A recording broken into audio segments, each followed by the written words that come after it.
Assalamualaikum warahmatullahi wabarakatuh. Tapi pun, halo semua. Perkenalkan, nama saya Dina Zakena Suka dengan NPM 257830880 asal kesatuan 1C dari program studi teknologi rekayasa perangkat lunak, jurusan teknologi informasi. Topik pertama, perangkat lunak dan rekayasa perangkat lunak. Nah, pada topik pertama ini kita membahas tentang apa sih sebenarnya perangkat lunak itu dan bagaimana rekayasa perangkat lunak bekerja.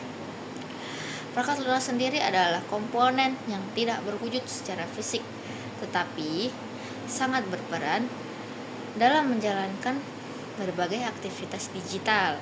Perangkat lunak terbagi menjadi beberapa kategori, seperti perangkat lunak sistem yang berfungsi untuk mengelola perangkat keras itu sendiri, dan perangkat lunak aplikasi yang digunakan untuk membantu berbagai tugas manusia, serta perangkat lunak pendukung seperti middleware yang menjembatani aplikasi sistem.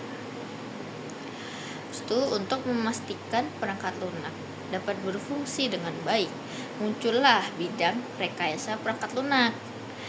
Rekayasa perangkat lunak itu adalah ilmu disiplin yang menggunakan pendekatan ilmiah dan terstruktur dalam membangun software. Di dalamnya terdapat langkah-langkah yang terencana, mulai dari menentukan kebutuhan pengguna seperti analisis, merancang desain sistem, menulis kode, melakukan pengujian hingga memelihara perangkat lunak agar tetap stabil dan aman. Rekayasa perangkat lunak itu memastikan bahwa produk yang dihasilkan tidak hanya sekedar berjalan, tetapi berkualitas, aman, mudah digunakan, dan mampu dikembangkan di masa mendatang. Tanpa pendekatan rekayasa perangkat lunak yang benar, sebuah aplikasi bisa mudah mengalami gangguan, tidak efisien, atau sulit digunakan. Nah, kita lanjut ke topik kedua, proses rekayasa perangkat lunak. Pada topik kedua ini kita masuk ke proses rekayasa perangkat lunak.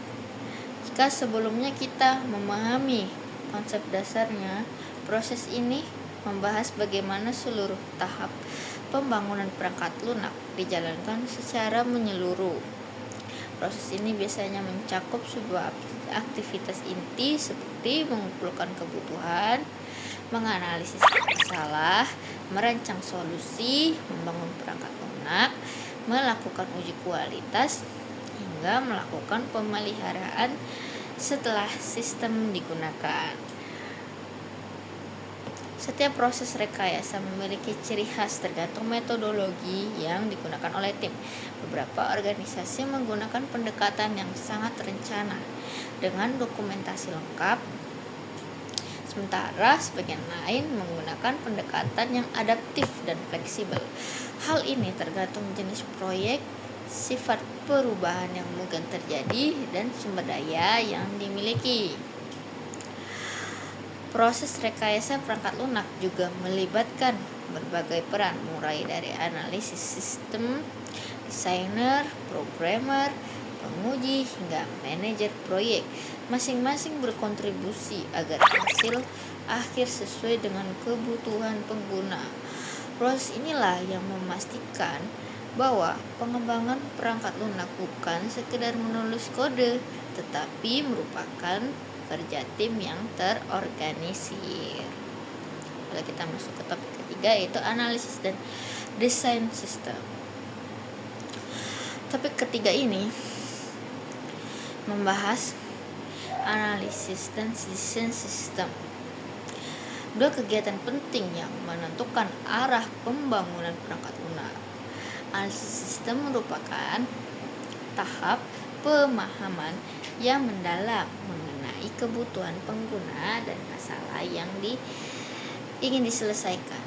Pada tahap ini, pengembang mencari tahu apa yang sebenarnya dibutuhkan pengguna, bagaimana sistem yang akan digunakan, dan fungsi apa saja sih yang harus ada. Setelah analisis itu dilakukan, barulah masuk ke tahap sistem. Di sini pengembang merancang gambaran teknis tentang bagaimana sistem akan dibangun, mulai dari arsitektur sistem, lalu hubungan antar bagian, struktur data, hingga bagaimana komponen saling berinteraksi.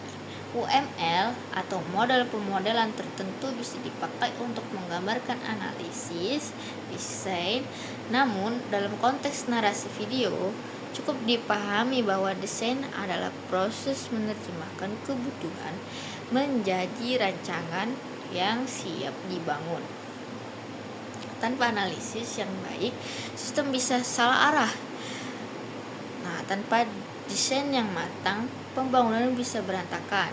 Keduanya ini saling berkaitan dan berperan penting dalam kualitas software.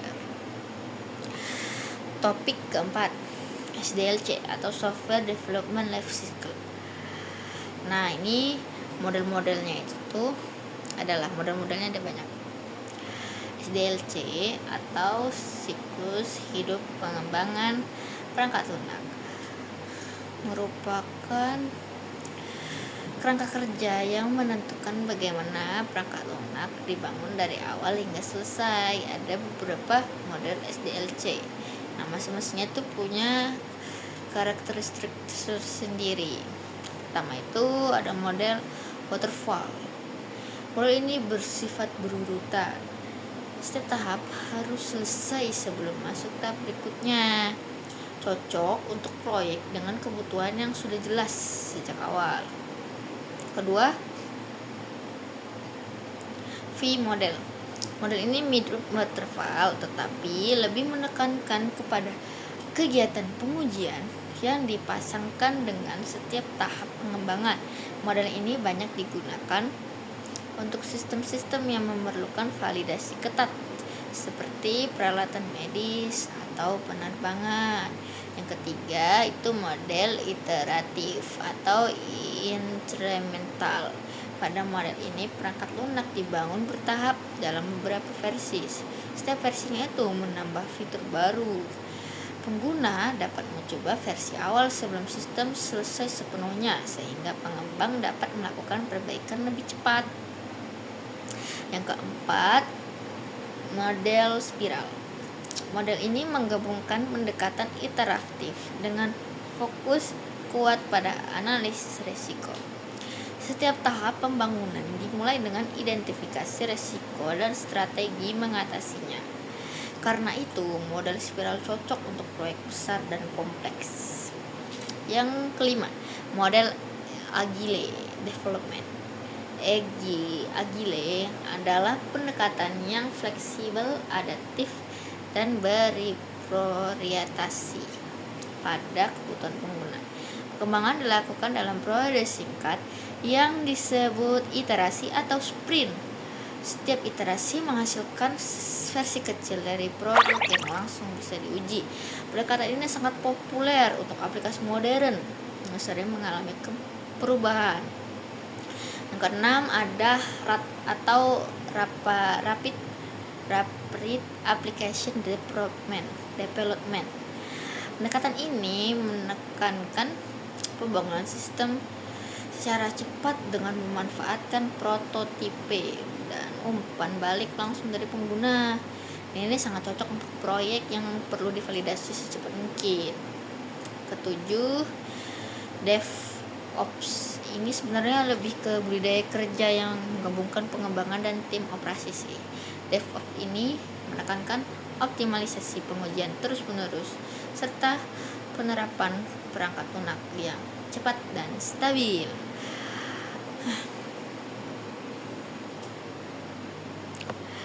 Masing-masing model SDLC memiliki kelebihan dan kekurangan. Pemilihannya itu bergantung untuk kebutuhan proyeknya sih, tergantung resiko serta tingkat perubahan yang mungkin terjadi. Terus lanjut ke yang kelima, rekayasa perangkat lunak. Programan terstruktur adalah paradigma pemrograman yang mendekatkan alur logika yang jelas dan teratur. Pendekatan ini biasanya digunakan pada bahasa pemrograman klasik seperti C, Pascal, dan bahasa-bahasa yang mirip prosedural. Dalam pemrograman terstruktur ini, program dibangun dari urutan langkah yang rapi, memanfaatkan percabangan, pengulangan, serta pembagian program menjadi fungsi-fungsi kecil yang mudah dipahami.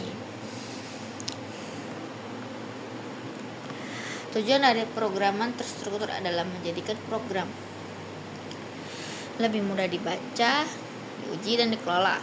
Dengan membagi program menjadi unit-unit yang lebih kecil, programmer dapat memfokuskan diri pada satu bagian logika dalam satu waktu. Paradigma ini juga menghindari penggunaan alur loncat bebas yang dapat menyebabkan kode menjadi sulit dipahami. Walaupun pendekatan ini terkesan klasik, konsepnya masih digunakan dalam banyak sistem modern, terutama yang membutuhkan efisiensi tinggi dan struktur logika yang sederhana. Topik ke-6, pemrograman berorientasi objek OOP. Pemrograman berorientasi objek adalah paradigma yang memodelkan perangkat lunak sebagai kumpulan objek. Dia memiliki data dan perilaku. Objek-objek ini bekerja sama untuk menjalankan fungsi sebuah sistem. Konsep inti dalam OOP meliputi kelas, objek, ekspulasi, abstraksi, warisan, dan polimorfisme. Kelas dapat dianggap sebagai cetak biru, sementara objek adalah wujud nyata dari kelas tersebut. Ekspulasi menjaga data agar tidak diakses sembarangan. Pewarisan memungkinkan kelas mewarisi sifat dari kelas lain, dan polimorfisme memungkinkan objek berada memberikan respon berbeda terhadap perintah yang sama. OOP sangat cocok digunakan pada aplikasi yang kompleks, terutama jika banyak entitas yang saling berhubungan. Dengan pendekatan ini, perangkat lunak menjadi lebih mudah diperluas, dikelola, dan dipahami banyak bahasa modern seperti Java, Python, dan C. Menggunakan paradigma ini sebagai dasar. Topik 7, UML, Unified Modeling Language. UML atau Unified Modeling Language adalah bahasa standar untuk memodelkan sistem perangkat lunak. UML tidak digunakan untuk menulis program, melainkan untuk menggambarkan struktur dan perilaku sistem sebelum dibangun. Dengan UML, ide dan rancangan dapat divisualisasikan dengan lebih jelas, sehingga tim pengembang memiliki pemahaman yang sama. UML memiliki beberapa jenis diagram. Ada diagram yang bersifat struktural seperti diagram kelas, diagram objek, diagram komponen, dan diagram deployment. Diagram ini menggambarkan struktur sistem secara statis.